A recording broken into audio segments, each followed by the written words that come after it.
Class 8, let's sum up the Chapter 7b, India, Climate, Natural Vegetation and Wildlife. But before that, let me discuss some important points regarding your second terminal examination. As you already know that this time the mode of examination is totally different, right? So this time you are going to have your pen paper test, and there is no online there is no objective MCQ questions, right? And you need to read the questions and you have to answer, note it down. You have to answer the questions, right? Now, see, before that, let me discuss some important points regarding this exam. Okay, let's talk about the marking scheme. 40 marks is for your pen paper test, that is your written exam, and 25 marks for your assignment. So home assignment 1 to home assignment 25. So whosoever has not sent their assignment, kindly send those assignments, otherwise you will be marked accordingly. Is that clear? Okay. Now, next is related to your syllabus. So both in history, civics and geography, your syllabus is from home assignment 15 to home assignment 25. Home assignment 15 to home assignment 25. So whatever topic I taught you in that home assignments, between this 15 to 25 home assignments, that will be your syllabus, and the questions will be asked from those assignments. Clear? Okay. And in geography, map is very important. So map is also important for your second terminal examination. Just do practice of map work also. Clear? Is that clear? Okay. Now let's start, continue our chapter number 7b. So the topic left is wildlife conservation and need for the conservation of natural vegetations or natural resources and wildlife. So let's start the class. Wildlife. There is a great variety of vegetation in India. The forests serve as a home to a large variety of wild animals and birds. These animals and birds get food and seclusion from the natural vegetation of the areas where they live. The most important among animals found in these forests of our country include the elephants, tigers, leopards, rhinoceros, lions. The Gir forest in Gujarat is called the home of Asiatic lion. Just underline this sentence. The forest in the Gujarat is called as the home of Asiatic lion. Deer and antelope are common in most parts of India. There is a large variety of birds also. Peacock is perhaps the most beautiful among Indian birds, and it is the national bird of our country. The tropical evergreen forests of India are home of a large number of species of birds with colorful plumage. Study the map showing the distribution of wildlife in India and find out the important species of wildlife in different parts of the country. Let's study the map. Now just see the map here.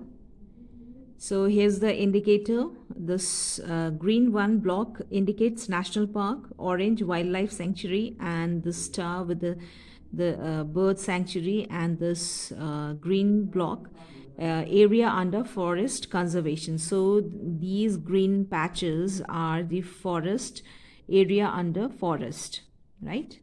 Forested area. Now what is a national park? A national park is a reserved area meant for preserving natural vegetation, wildlife and natural beauty, right? So these small squares are here. These are the areas having national parks.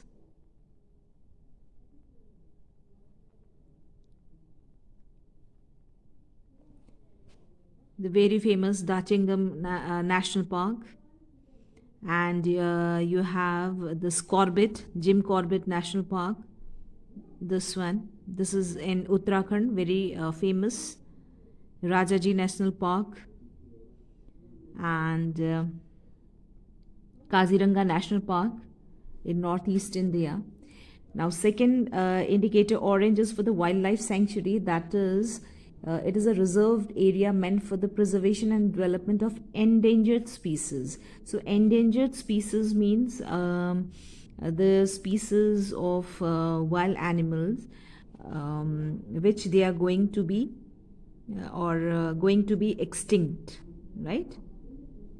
If they are not preserved today, they will be soon extinct, right? So they are the endangered species. So wildlife sanctuary is meant for those endangered species, right? So here are many this wildlife sanctuaries are there all over India, northeastern side also, and towards northern side also, right? Okay, look at this picture which is given in your book in page number 100. Dachingam National Park. Then we have this Corbett National Park. And you have Banbasa, Manas, Kaziranga National Park, right? So here the indicators are given here. Indicators like symbols are given here, like wildlife sanctuary with blue dot, bird sanctuary with green dot, and national park light blue, biosphere reserves red, and tiger project black. So these are the important wildlife sanctuaries, bird sanctuary, and national park bioreserve all over India. It's given in your book, page number 100. Okay, next topic is need for the conservation of natural resources. So conservation doesn't mean that we are not using those natural resources, right? We should use natural resources nearby us, but should be wisely. We should use them wisely, right? And we need to conserve natural resources nearby us or surrounding, which are just near to our house or near surrounding.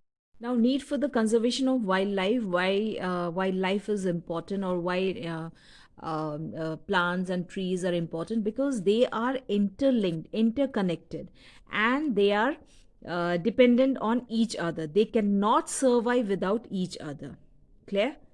The large scale poaching, that is a killing of wild animals residing in the forest by men, is a serious threat to the survival of many animal and bird species. So we know that poaching, that's a illegal killing or hunting of animals and wild animals and birds in a large scale is really a serious problem, because this also disturbs the food chain in which these animals occur, resulting in undesirable consequences for the whole ecosystem. Let us understand the impact of killing wild life with the help of an example. In a forest, there is lot of grass. This grass is eaten by animals like deer. Now see here, this is a chain, food chain, we can say. This is a chain, this is a food chain. Now I'm telling you how plants and animals, they are interconnected, how they are linked. And I'm also going to tell you, when one in this chain, when one component is disturbed, then whole chain is going to disturb, right? Whole ecosystem or whole food chain is going to disturb. Now see here, this grass is eaten by deer, animals like deer. This deer is then consumed by lion. This is an example of food chain. If there will be no grass, if there is deforestation, if there will be no grass, then what this deer will eat? After some time, this deer will be, or this deer will die, right? So if this deer will die, what this lion will eat? So finally this lion is also going to die of hunger. So this is a chain, we call it food chain. The animals and plants, they are interconnected, they are depend on each other, right? And after the death and decaying of these animals, or if the all lions are removed by killing or capturing, the population of deer will be increased, right? Will be increased greatly, and so increase in deer population will lead to excessive consumption of this grasses, right? To excessive this leads to excessive grazing of grass. So excessive grazing of grass means uprooted the soil from the ground. So this will lead to soil erosion. There will be no grass one day, and there will be barren land and loose soil material, which will lead to soil erosion, right? And ultimately lush green forest will be converted into a desert area. So this is the effect of disturbing one element or component of a food chain, right? So to avoid this kind of situation, special efforts are required, and those special efforts are: number one, so these are the steps taken by the government. Biosphere reserves are established. Their major goal is to preserve genetic diversity in the representative ecosystems, right? Ecosystem means this. Secondly, special efforts are being made to preserve endangered species. Periodic census are undertaken. So, for the to preserve this endangered species, some bioreserves and some sanctuaries are built up.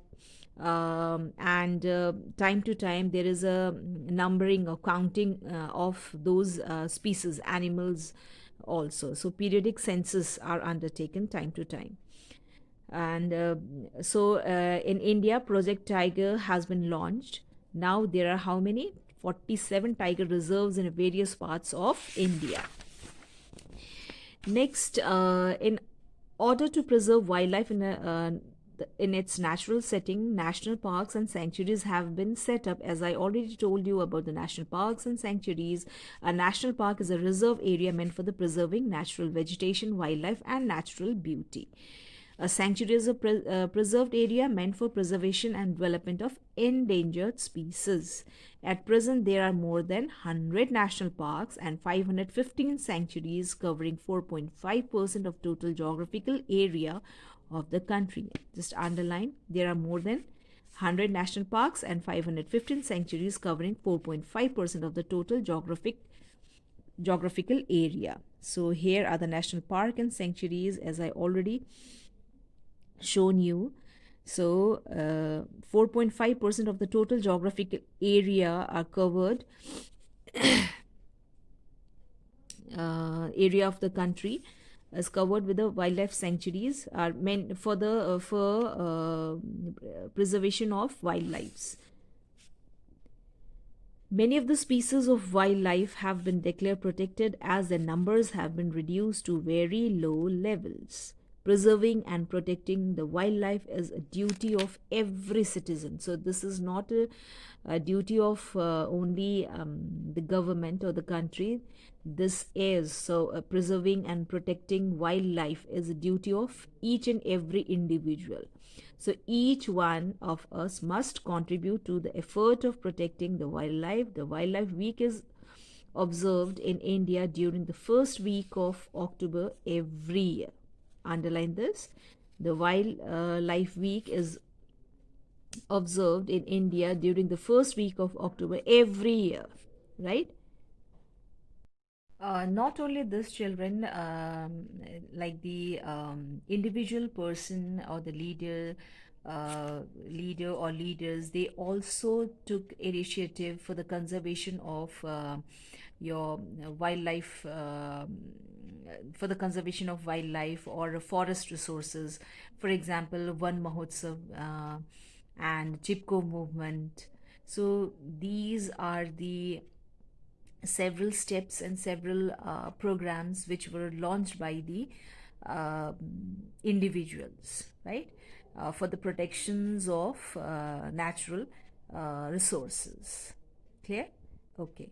That's okay, children. Before winding up, let me tell you one thing that in the previous 24th assignment of geography, I gave you one questions related to the wind direction: southwest wind direction over Bay of Bengal, northeast monsoon direction over Bay of Bengal, and western disturbances.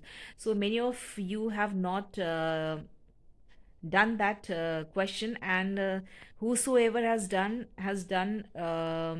marked wrong. So you just see the wind directions where I have marked. So just have a look and just try to mark it as same as I have done, right? So just have a look now. Southwest monsoon direction over Bay of Bengal. That means you are going to mark over Bay of Bengal only, not from here or like this, right? Over Bay of Bengal, and the direction arrow should be like this, southwest, or like this. Now next is northeast wind direction. That means it's a reversal withdrawal of monsoon northeast over Bay of Bengal. So over Bay of Bengal is direction is like this only, but arrow is downward. Arrow downward over Bay of Bengal. Is that clear? This direction and the arrow is like this, that is southwest monsoon over Bay of Bengal, and the direction is same but the arrow is here downward. This is northeast, so it's a withdrawing of monsoon like this over Bay of Bengal. So whenever we say over Bay of Bengal, you need to draw here only, over Bay of Bengal. Clear? This over Bay of Bengal. Now western disturbances, that is winter. So just mark 3 or 4 arrows here. Western disturbances, winter. So this is that wind direction which brings maximum rainfall in during winter season over this part of India. Clear? Okay, children, that's all for the day. Soon we'll meet after your second terminal examination. Till then, stay safe, stay healthy, and all the very best for your exam. Thank you.